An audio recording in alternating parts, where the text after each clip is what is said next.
dyan yung mga sakit sa mga tao pag hunong na ang aeroplano mubarog jud na sila di ka paabot kung unsa sa mo gawa sa mga tao.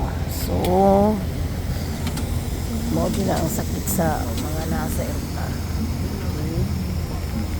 Okay, landing position. Nandami sa Dubai pero hunong na ang aeroplano karon ang mga tao. Disclaimer is not advertised. This is not is abuse. Only is abuse only my purpose. Okay? So, ang mga tao ay nagpanganaw. So, ginahinay nagpanganaog ang mga tao. So, ang akong gisakyan hinay na sila na so naghinay na rin ni gawas. So goodbye Africa. See you next time on November.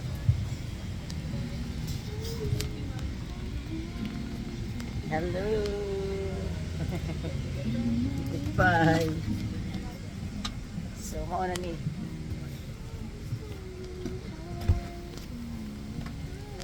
padung namig gawas sa airplane.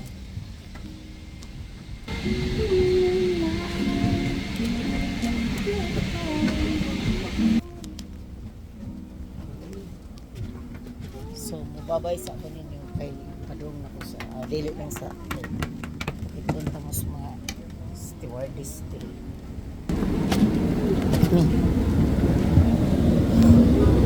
Nami diri sa paggawas namin mga guys.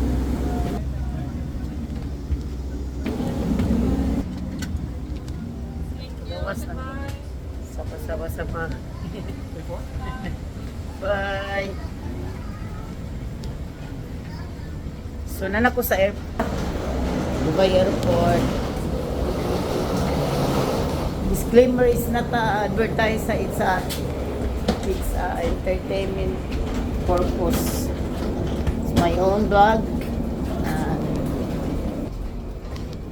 I'm here now. So Dubai na jud ko.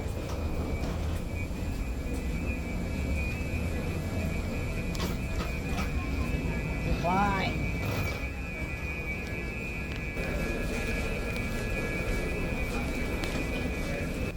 So nan ako sa Dubai guys. Ang mga kapobre Dubai na jud padung na ko sa kuan magkuha ko sa ko ang bag. Dubai na gini. Mao ni ang airport sa Dubai. Masakay pa ko og mga 2 hours and half inihap sa doon sa bus pero dili pa kay maglaglaag pa ko diri sa Dubai. Mahimulos pa ko.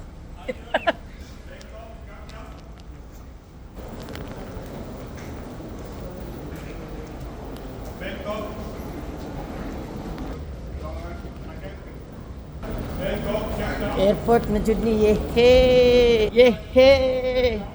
Dubai na ako, nakikita ko na ang aking kahiltihan. Nakikita ko na ang aking kahiltihan sa buhay. Char. Di ay nalipay lang ko guys kay nabalik na jud ko diri nga makakaon ako og lami. Kay sa eroplano gani. Hi. See you next time. Goodbye.